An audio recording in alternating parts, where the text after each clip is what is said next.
there, and thank you for tuning in today. This is Victoria from crushcrypto.com, and in this video, I'll be covering Kyber Network and its upcoming ICO on September 15th.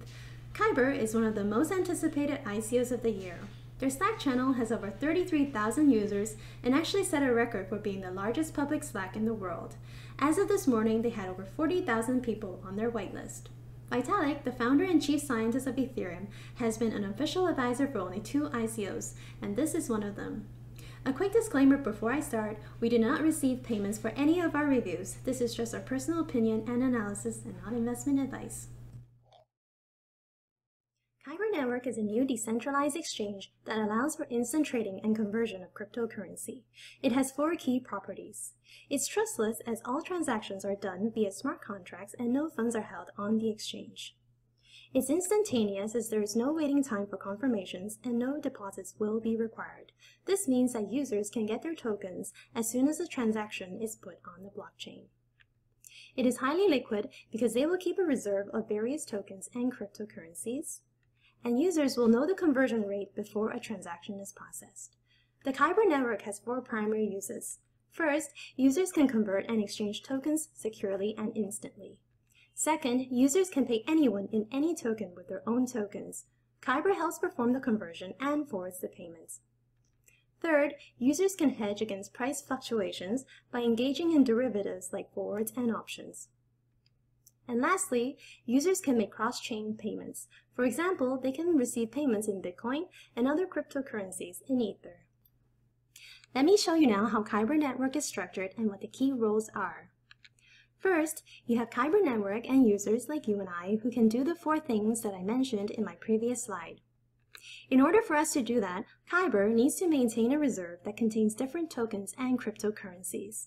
Kyber will have some of its own reserve, but external reserve contributors will help provide that additional capital to ensure there's enough of each token and cryptocurrency in the reserve.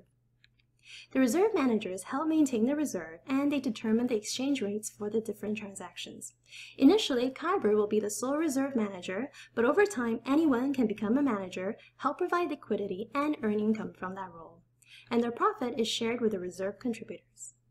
And finally, the Kyber Network operators are responsible for adding and removing reserve entities, listing and delisting tokens, and so on. Eventually, the proper decentralized governance system will be set up to take over these tasks.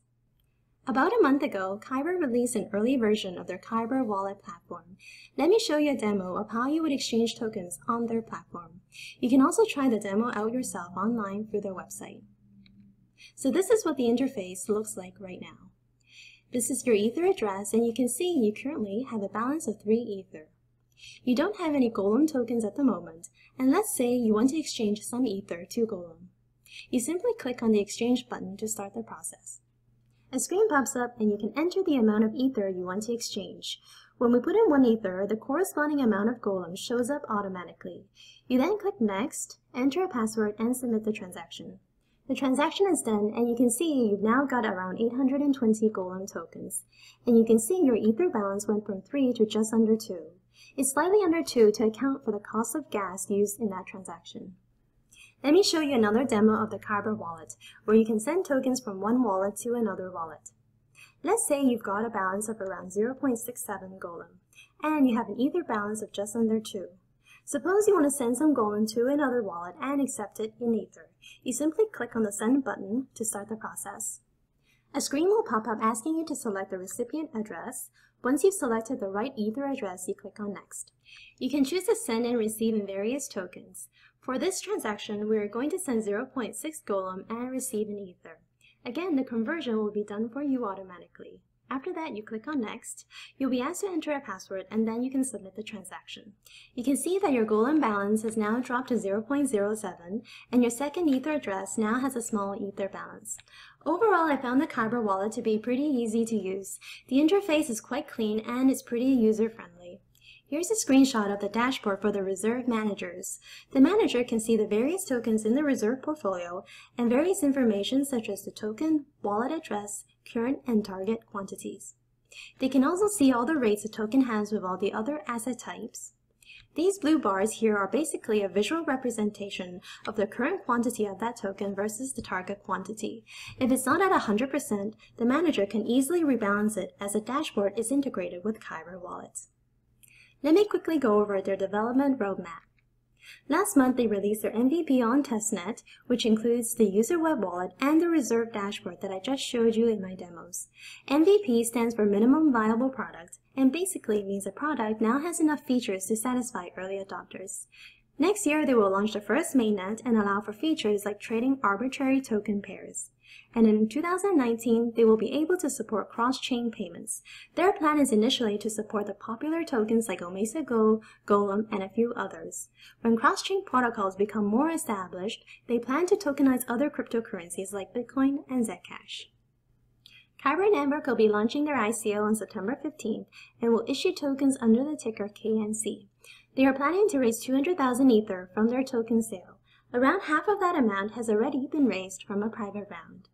The conversion rate is 1 Ether for 600 KNC tokens, and the total token supply will be 226 million. If they hit their hard cap, they could have a market cap of $102 million, assuming an Ether price of 310. The tokens will become tradable 1 week after the token sale. This chart here shows how the tokens will be allocated. The tokens for the founders and advisors are 15% of the total tokens and will be vested for 2 years.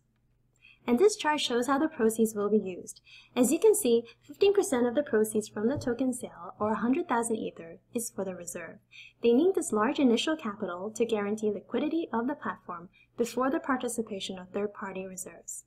For more information on their ICO, please visit their official website.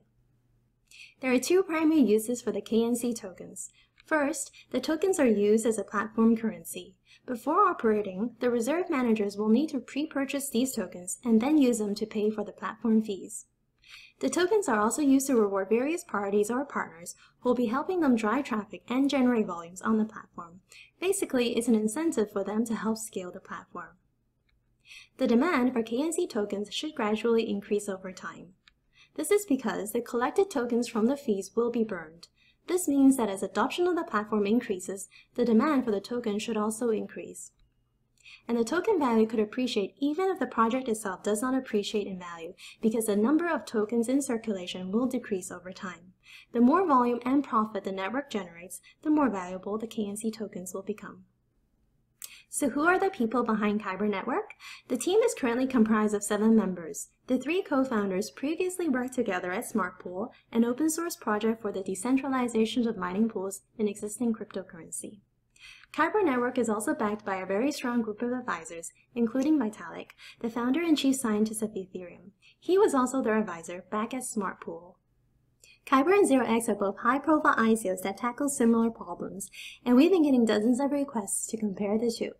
First, let me go over the areas where we think Kyber is better. With Kyber, users can always find a counterparty to settle their trades, so they don't need to worry about not being able to trade their cryptocurrency, no matter how illiquid it is.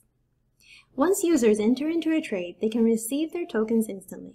With the 0x protocol, unless you're the taker of that trade, you don't know how long it'll take for another party to take your order. Kyber lets you pay a merchant with any token, and that merchant can accept in any cryptocurrency. This essentially eliminates the need for you to convert your tokens to a more popular cryptocurrency before paying that merchant. If Kyber is implemented successfully, it could potentially create a better product than 0x because of the features that I just mentioned. Let me go over the areas where we think the 0x protocol may be better. First of all, Kyber is an exchange, while 0x is a protocol where other dApps can use it as a component. In our view, protocols are more valuable because different projects can be built on top of it. 0x has a first-mover advantage because there are many dApps and relayers using the 0x protocol. This includes Ethernex, Augur, District 0x, Status, and so on. And finally, because both Kyber and the reserve operators need to make money, Kyber's fees are probably going to be higher than existing exchanges. So which one is better? At the end of the day, we believe it will come down to the fees that Kyber will charge. If Kyber can match or get close to the fee level that 0x relayers charge, then Kyber is better because of its guaranteed liquidity and instant exchange features. But if Kyber's fees are much higher, then 0x will be better for most users. I've included this table in my presentation just for reference. Basically, it compares Kyber with various centralized and decentralized exchanges. Some of this information is extracted from Kyber's white paper, so please check it out for more info. Let's talk about the opportunities now. The project's idea is great, and if successful, it could help push cryptocurrency as a whole forward. Just imagine how cool it'll be to make instant trades on a decentralized exchange. The project has a strong team who worked together before in another blockchain venture called SmartPool prior to Kyber. The KNC token allows token holders to share in the profits made by Kyber via token buyback. Because of this, we believe their tokens have better value proposition than most other ICOs. Kyber is one of the two projects that Vitalik is an official advisor of, with the other being Omesa. They were one of the most successful ICOs this year, and it became the most valuable token after trading for just 2 months. It generated an impressive 37 times return compared to Ether over the same period. Kyber is also backed by some prominent VCs in the blockchain space. And finally, they've been getting a lot of attention, and it's one of the most anticipated ICOs of the year. Its Slack channel is the largest in the world with over 33,000 members and actually hit Slack's limits. As of this morning, there are over 40,000 whitelisted participants for their ICO. These are some of our concerns. First of all, the reserve system is going to be pretty capital intensive. Guaranteeing liquidity for every token out there requires reserve managers to hold a non-trivial amount of random, illiquid tokens, and it can tie up a lot of capital. They'll need to provide sufficient incentive for people to become reserve managers, especially for less popular tokens. Their final stage, cross-chain trading, is currently slated for release in 2019, but this relies on leveraging future platforms like Polkadot and Cosmos. This means that it will take a while for cross-chain payments to become available, as Polkadot and Cosmos will not be usable anytime soon. Kyber is slower than 0x in terms of development so far. If relayers built on the 0x protocol become successful and scale up, their users may not want to switch to Kyber. Overall, we like this ICO both from a market need perspective and from an investment perspective. As I mentioned earlier, if this project is successful, it could help drive the crypto market forward in a good way. For investing, we're positive on flipping, as Kyber is one of the most anticipated ICOs of the year. As of this morning, there are over 40,000 whitelisted participants. There are many people who wanted to but couldn't get into their whitelist, and for those that did get in, they might not be able to invest as much as they wanted to. This leaves a lot of unmet demand, which could help prop up the token price once it starts trading. We are also positive on long-term holding. Kyber has a great concept with a good chance to succeed in an undersaturated cryptocurrency trading market. Thank you very much for watching this video, and I hope you found it useful. Please check out our website for a full report on Kyber Network, and if you haven't already, please subscribe to our YouTube channel for more on cryptocurrency investing. If you have been whitelisted to participate in Kyber, please remember not to send Ether to any address for their token sale before September 15th, and verify all information on public channels. Given the scale and popularity of this ICO, there are bound to be a lot of phishing scams. See you next time, and let's keep crushing crypto together.